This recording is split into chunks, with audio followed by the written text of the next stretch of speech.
fallen angels, birds, shackles, and small handprints. These paintings are far more than just art. They are images made by children in Illinois jails. Can You See Me is a 3-part exhibition giving a voice to children affected by incarceration. This part of the exhibition is located at Weinberg Newton Gallery in River West. It explores themes of freedom, youthful innocence, and rising above their circumstances. It's also creating a dialogue about how art can be used as a tool for healing. The first proposal is that these are kids and not criminals, that we over-criminalize our Black and brown communities. Poor Black and brown youth are never given the chance to be innocent, and then all children, regardless of where they come from, deserve innocence, and they deserve freedom, and they deserve freedom of choice. And so through the exhibition, one of the things we're trying to do is rescue some of that innocence.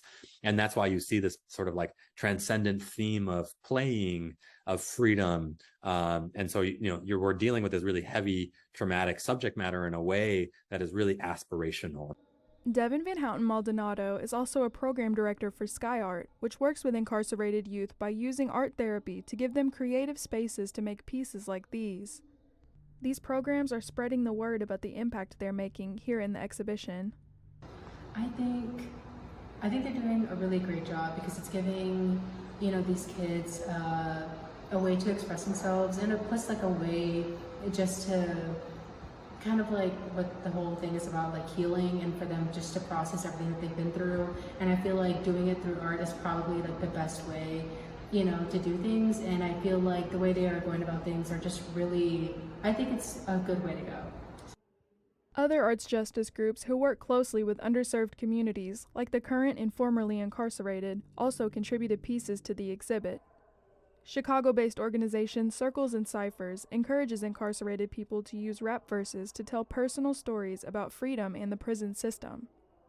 Essence's lyrics read, "Freedom is exactly what freedom is.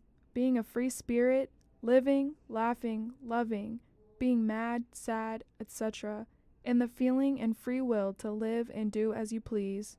Oh, how I love freedom." Both programs are part of an effort to motivate youth to express themselves by modeling healthy ways to understand their circumstances. They're getting a small amount, a moment, an hour of some freedom, where they have freedom of choice. I mean, we know, and science says, research shows that social emotional learning is like a foundation for how successful a young person will be. And we've done a bad job, like our education system for the last 100 years has done a bad job of teaching creativity, of teaching critical thinking, of taking care of youth social emotional learning needs. And I think groups like that address some of that in a way more effective way than incarceration does. Racial disparities among youth incarceration are clear. According to the Sentencing Project, in Illinois, Black and Latino youth are taken into custody at a higher rate than white youth. The Sentencing Project clarifies that a high disparity rate doesn't mean a high incarceration rate, but it does reflect how there may be leniency given to white youth that isn't applied to people of color. The exhibition features artwork from artists like Ebony G. Patterson, who created a piece focusing on the themes childhood and race, and how youth of color often have their innocence stripped from them as young children, where they're more likely to be regarded as adults. The exhibition at Weinberg Newton Gallery is connecting communities by showing the equal importance of these stories and art that's typically praised in gallery spaces. At the same time, it's allowing their stories to be heard by people who may not be directly affected by incarceration. The Can You See Me exhibition encourages everyone to consider the humanity of all people despite their circumstances. In River West, Aubriella Jackson, Columbia College, Chicago.